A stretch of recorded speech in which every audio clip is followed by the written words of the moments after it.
Hello, it's Charlie. Welcome to the lesson. This is level 3, session 5 of the Complete Beginners Online Guitar course.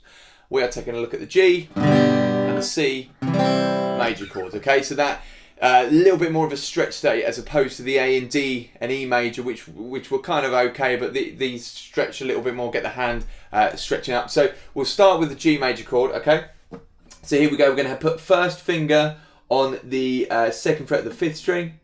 Middle finger on the 3rd fret of the 6th string, and your 3rd finger on the high E string, 3rd fret. Like that. Alright? So it's first finger on the 5th string, 2nd fret, middle finger up on the 6th string, 3rd fret, and your 3rd finger, your ring finger, on the high E string on the 3rd fret. Alright, and that gives you your G chord. Now, you're probably going to have a bit of a stretch with that. It's a bit of a pain to do, but just make sure that, you know, again, we're trying to keep that thumb on the back of the neck. If it starts to creep up, it's going to get even harder. All right, keep it on the back of the neck, and ideally it should be fairly central in position, so that it's not kind of over the right or it's over the left, so that the pressure of your hand is even enough to get that sounding and get the without any kind of buzzing or anything like that. Okay. Now the good news is you're strumming all the strings.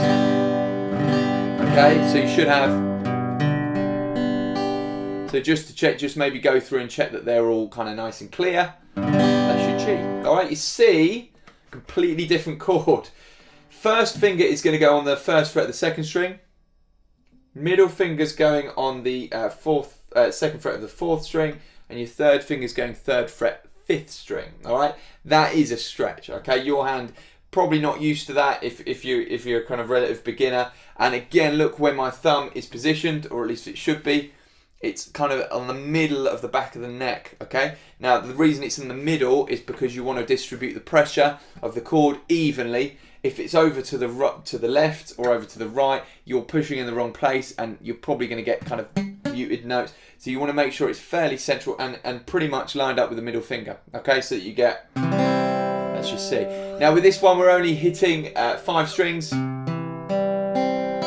We're not hitting the 6th. We don't want that. We just want 5 strings. And your open string, your high E is open as well.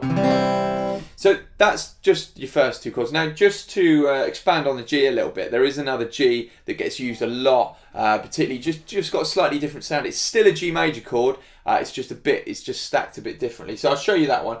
Only slight difference. So let's go back to the G major. So we're going to have first finger on the 2nd fret of the 5th string, middle finger on the 3rd fret of the 6th string. Then you're going to put 3rd finger on the 3rd fret of the 2nd string, and your little finger's going to bunch underneath on the 3rd fret of your high E, your 1st string, and you're going to hit all the strings. Isn't a lot of difference there. You'll just notice that the 2nd string, instead of being open, has got a note on 3rd fret. Okay. Now, to hear the difference, we've got that against that. So yeah, we've got a slightly kind of fuller sound. It's quite good for kind of rockier things. Just a little bit more to the point, but obviously you've got your G major that we had before. You've got the open B, so just a different sound. I'd recommend trying them both out. And just because obviously I realise this is a bit of a stretch for people, but they're essential guitar chords. No matter what your level, you've got to get these chords together. That would then give us all the chords from the Cage system. You might have heard of the Cage system. It's basically just based around your 5 open chords, C, A, G, E, and D.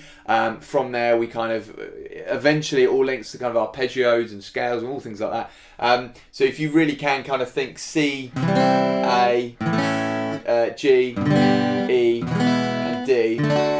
If you can do those comfortably, you're in a really good place, and it means that there's lots of so many songs that are just using those chords, and then we've obviously got the minor equivalents to look at a little bit as well. So try and get those the extra G and C done as your kind of end of level 3 thing, so that you're moving on confident with those, and then we'll be looking at songs and stuff like that. So give them a go, get those hands stretching, and keep that thumb firmly rooted on the back of the neck, and just get used to it a few times a day, and by the end of the week, you know, it won't be a problem. You'll feel a lot better. All right, good luck, and I'll see you next time. Cheers.